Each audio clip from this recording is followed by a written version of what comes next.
Hello दोस्तों, we are discussing concept of determinant. आज हम डिटर्मिनेंट वाला चैप्टर स्टार्ट करते हैं। सीबीएसई में 4 यूनिट पर है और एमपी बोर्ड में नूतन आरवी त्रिपाठी में ये यूनिट 6 कहते हैं इसको। तो डिटर्मिनेंट के अंदर क्या क्या पढ़ेंगे हम और डिटर्मिनेंट होती क्या है इसके बारे में जानते हैं। तो पहले मैं पूरा सिलेबस लिख देता हूँ कि इस डिटर्मिनेंट में हमको पढ़ना क्या क्या है। Number 1 definition. नंबर 2 डेफिनेशन में हम देखेंगे कि इसकी डेफिनेशन क्या है। फिर डेफिनेशन के बाद पढ़ते हैं हम इसमें ऑर्डर। तीसरा इसका होता है डेफिनेशन हो गया, ऑर्डर हो गया, फिर इसमें आता है माइनर। नंबर 4 आता है इसके कोफैक्टर्स के कोफैक्टर्स क्या होते हैं, ये सारी जानकारी पता होना चाहिए। फिर उसके बाद आता है value of determinant by expanding method. फिर आता है number 6 value of determinant by properties. फिर 7th नंबर मतलब लास्ट इसका पॉइंट है application of determinant. Application of determinant, इतना हमें पढ़ना है। तो सबसे पहले स्टार्ट करते हैं, शुरुआत करते हैं डेफिनेशन से कि डिटर्मिनेंट होती क्या है। Determinant is a magnitude of square matrix. किसी भी स्क्वायर मैट्रिक्स का जो मैग्नीट्यूड होता है उसको डिटर्मिनेंट बोलते हैं। दूसरी डेफिनेशन हम ये भी दे सकते हैं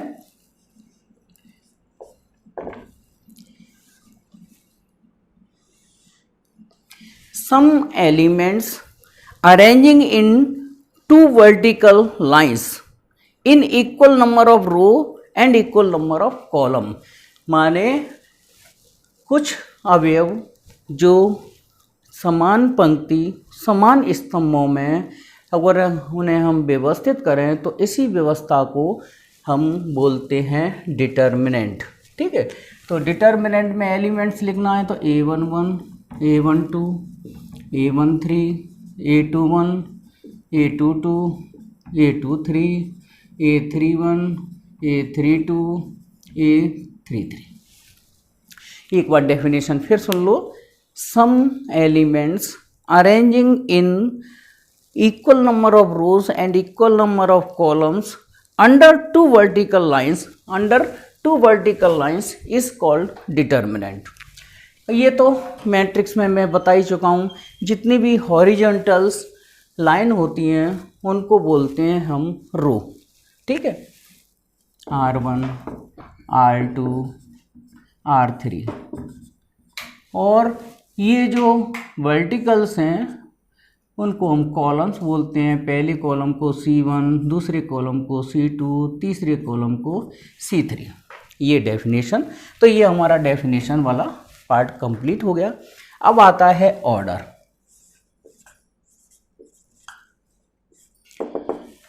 ऑर्डर ये तो मैं बता ही चुका कि डिटर्मिनेंट हमेशा स्क्वायर मैट्रिक्स की ही एग्जिस्ट होती है। अब ऑर्डर ये लिखा A11 तो क्लियर दिख रहा है, इसमें केवल एक ही एलिमेंट है, एक ही रो है, एक ही कॉलम है, तो इसका ऑर्डर हो जाएगा 1। अब आता है second order A11 A12 A21 A22। तो अगर मैं इसको सॉल्व करूं तो इसका मल्टीप्लाई मतलब प्रिंसिपल डायगोनल के एलिमेंट्स का प्रोडक्ट पहले करते हैं A11 A22, फिर उसमें से सेकेंडरी डायगोनल के एलिमेंट्स के प्रोडक्ट को हम माइनस कर देंगे A12 A21 और इसका ऑर्डर बोलेंगे हम 2, जिसमें 2 रो हों 2 कॉलम हो तो ऑर्डर 2 हो जाएगा। इसी तरह से 3 रो हों 3 कॉलम्स हों माने 3 स्तंभ हों 3 पंक्तियां हों तो उसका ऑर्डर, हिंदी में इसको कोटि बोलते हैं, हाँ हिंदी लिख देता हूँ इसकी कोटि। तो इसकी ऑर्डर 1 भी हो सकता है, ऑर्डर 2 भी हो सकता है, अप टू ऑर्डर 3, 4, 5 होते हैं, लेकिन आपके एकेडमिक सिलेबस में केवल आपको 3rd ऑर्डर तक की ही डिटर्मिनेंट्स सॉल्व करना है। अब नेक्स्ट, तो ये ऑर्डर आपको समझ में आ ही गया होगा, क्लियर हो ही गया होगा। अब हम माइनर, ठीक है, माइनर हिंदी में इसको बोलते हैं उपसारणिक। उपसारणिक होता क्या है, जैसे एक एग्जांपल लूँ, 2/2 की डिटर्मिनेंट लेते हैं। तो जैसे हमें 2 का माइनर निकालना है, 2 का माइनर माने M11, तो आप इसकी first row first column delete कर दो। डिलीटिंग के बाद जो मिलेगा, अगर मैं इसकी फर्स्ट रो फर्स्ट कॉलम को डिलीट कर दूं तो मेरे पास केवल 1 वाला एलिमेंट मिल रहा है। अगर मैं M12 निकालूं तो पहली वाली रो और दूसरा कॉलम हटा दीजिए, पहली वाली रो दूसरा कॉलम हटा देंगे तो हमें एलिमेंट मिलेगा 3। ठीक है, सीधी सी बात है। अगर किसी भी एलिमेंट का माइनर निकालना है तो उसकी करस्पॉन्डिंग रो और कॉलम्स डिलीट कर दो, मतलब उस पर सीधा ऐसा प्लस का साइन लगा दो, तो आपको जो एलिमेंट मिलेगा वो इसका माइनर होगा। अब देखते हैं एग्जाम्पल सेकंड, 3/3 का ऑर्डर 3 की डिटर्मिनेंट ले ली, 2 1 4 1 3 2 5 4 3। ओके, अगर मैं जैसे माइनर निकाल लूँ M23, 2 3 माने सेकंड रो मार दो डिलीट, थर्ड कॉलम ये हटा दो, तो आपके पास ये माइनर का मतलब हो गया कि अगर हमारा ऑर्डर 2 का डिटर्मिनेंट है तो माइनर मिलेगा सिंगल एलिमेंट का। अगर हमारा डिटर्मिनेंट ऑर्डर 3 का है तो उसका माइनर मिलेगा 2/2 का, क्योंकि सारणिक, और इसको हिंदी में बोलते हैं माइनर को उपसारणिक, माने उसका छोटा पार्ट। ठीक है, तो 2 1 5 4। ओके, और इसको सॉल्व कर लेंगे 2/2 की डिटर्मिनेंट की तरह, तो 2 × 4 - 1 × 5, 4 दूनी 8 5 3, ये इसका 3 आंसर हो जाएगा। तो किसी भी एलिमेंट्स का हम माइनर निकाल सकते हैं, ठीक है, उपसारणिक निकाल सकते हैं। अब जैसे एक एग्जांपल और लें, हमको माइनर निकालना है M31 का। ठीक है, तो M31 कहाँ पे मिलेगा आपको, थर्ड रो फर्स्ट कॉलम, मतलब 5 का माइनर निकालना है इसका, तो इसका माइनर ये निकलेगा। ठीक है, 1 4 3 2, और इसको सॉल्व कर लेंगे तो 2 - 12, 1 का × 2 से -12 माइनस का 10 हो जाएगा। ठीक है, अब माइनर क्लियर हो गया होगा आप लोगों का। ठीक है बच्चों, अब हम देखते हैं कोफैक्टर्स क्या होते हैं। अगर आपको माइनर्स निकालना आ गया तो कोफैक्टर बड़ी इजी वे में निकाल सकते हो। देखो,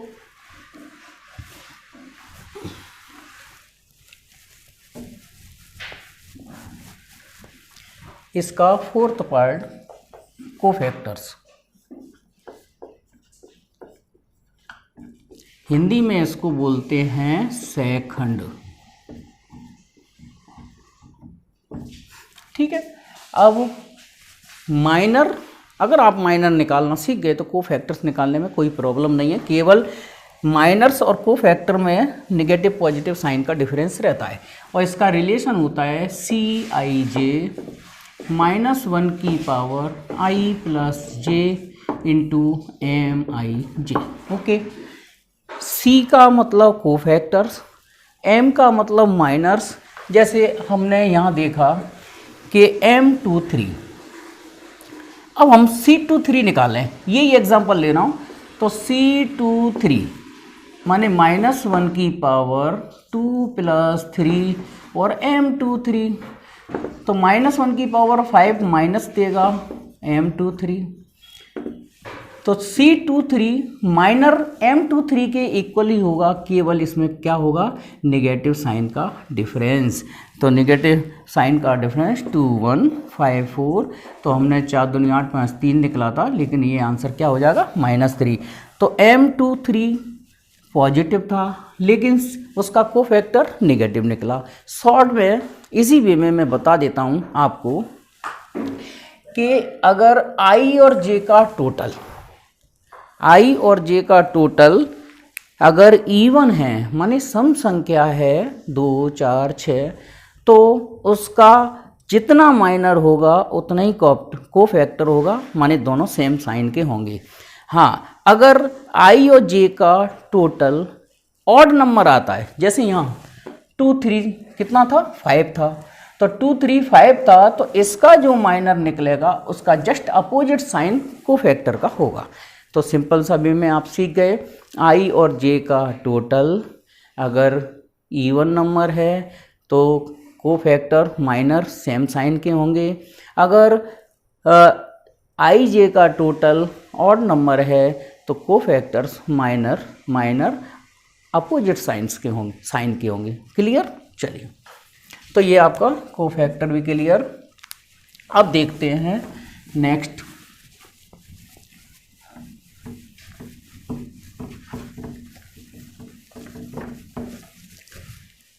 सिक्स नंबर कोफैक्टर्स के बाद value of determinant by expanding method. Example number 1 लिख देता हूँ पहले। 5 नंबर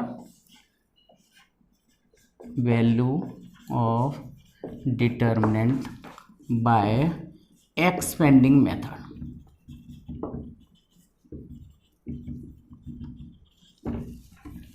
एक एग्जाम्पल लेते हैं, पहले हम ऑर्डर 2 की डिटर्मिनेंट लेते हैं।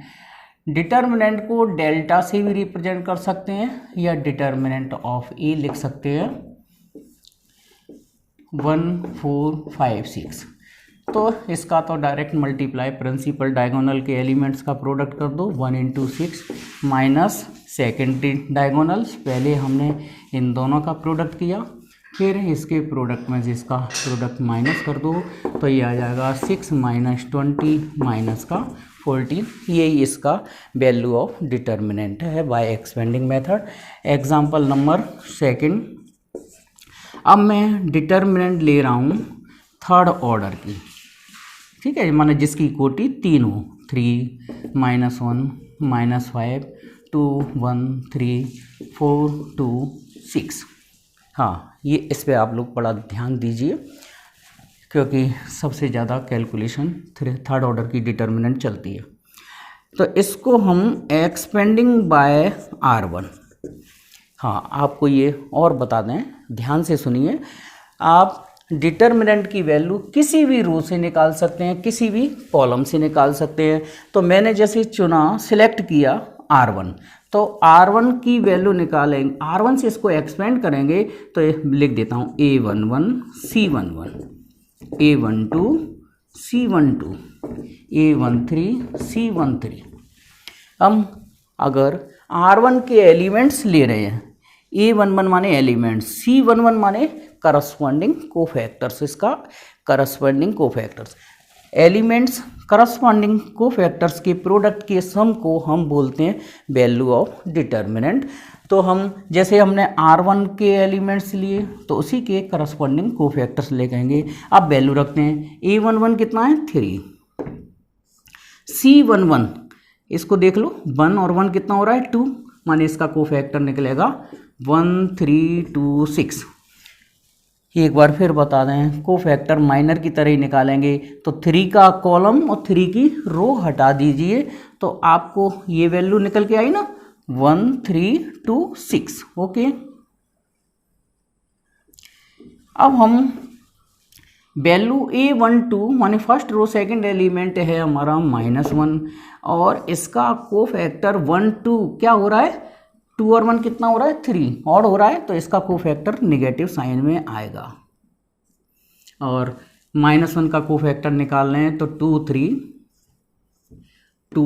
4 6। -5 एलिमेंट हो गया 1 3 वाला, और 1 3 का कोफैक्टर जितना माइनर होगा उतना ही कोफैक्टर होगा, तो -5 का कोफैक्टर बचा ये 2 1 4 2। अब हम इसको सॉल्व कर लेते हैं। तो 6 माइनस 6, 1 का इंटू 6 से, 3 का इंटू 2 से, और ये माइनस माइनस प्लस हो गया। 6 2 जा 12, 4 3 जा 12, 6 2 जा 12, 4 3 जा 12, -5, 2 2 जा 4 और माइनस का 4। ये सारे एलिमेंट्स 0 हो गए, तो इस डिटर्मिनेंट की वैल्यू हो जाती है यहाँ 0। कुछ भी हो सकती है, 0 1 2, नेगेटिव पॉजिटिव, कुछ भी आंसर डिटर्मिनेंट का आ सकता है। अगर मैं इसको R1 की जगह C1 से करूँगा तो भी इतनी वैल्यू आती है। देखो अब मैं एक्सपेंड कर रहा हूँ C1 से,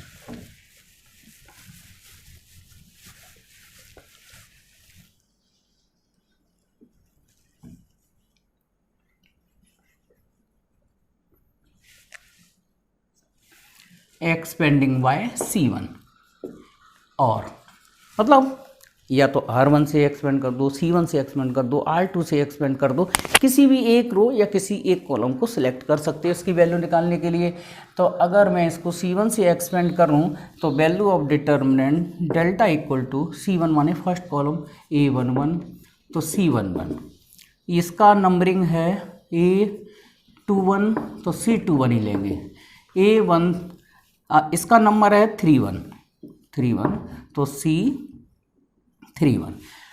अब आपको एक शॉर्टकट और बता दें, इसके कोफैक्टर्स कैसे चलते हैं। इसका plus minus plus minus plus minus, मतलब इसके कोफैक्टर के साइन ऐसे चलते हैं, plus minus plus minus plus minus plus minus plus. इस तरह से आप ऐसे भी ध्यान रख सकते हैं कि कोफैक्टर निकालते समय ये साइन चलेंगे माइनर के साथ।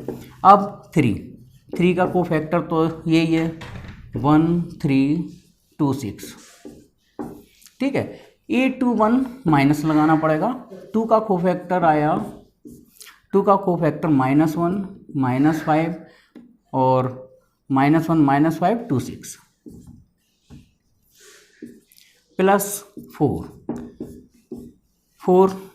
Plus minus plus minus plus minus फिर प्लस। 4 का कोफैक्टर -1 -5 1 3। ओके, अब हम इसे सॉल्व करते हैं। तो ये तो 6 माइनस का 2, ये -6 और प्लस का 10। ओके, माइनस का मतलब इसका इंटू इससे, तो -6 और प्लस का 10 हो जाएगा, क्योंकि इसके प्रोडक्ट में इसका प्रोडक्ट माइनस करते हैं। +4 -3 और ये प्लस का 5 हो जाएगा, ठीक है।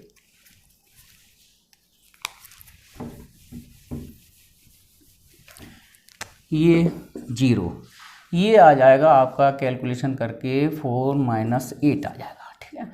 तो 10 में से -6 जाएगा, प्लस का 4 का इंटू 2 से होगा -8, और ये हो गया 2 और प्लस का 8, फाइनली आंसर 0।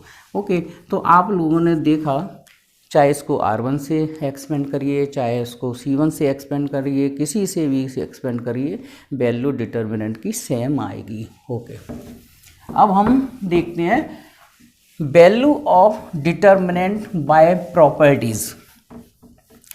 तो इसको डिटेल एक्सप्लेन करेंगे अगली एक्सरसाइज में, जब एक्सरसाइज में आएगा ये, ठीक है। हम नूतन आरवी त्रिपाठी सॉल्व करेंगे। और एप्लीकेशन ऑफ डिटर्मिनेंट, क्योंकि इसकी प्रॉपर्टीज़ 9 प्रॉपर्टीज़ होती हैं और प्रॉपर्टीज़ वाली पूरी एक एक्सरसाइज है। तो मैं नेक्स्ट वीडियो में जब एक्सरसाइज को लूँगा value of determinant by properties, तो पूरा डिटेल चलेगा, हर सवाल का सॉल्यूशन चलेगा, ठीक है।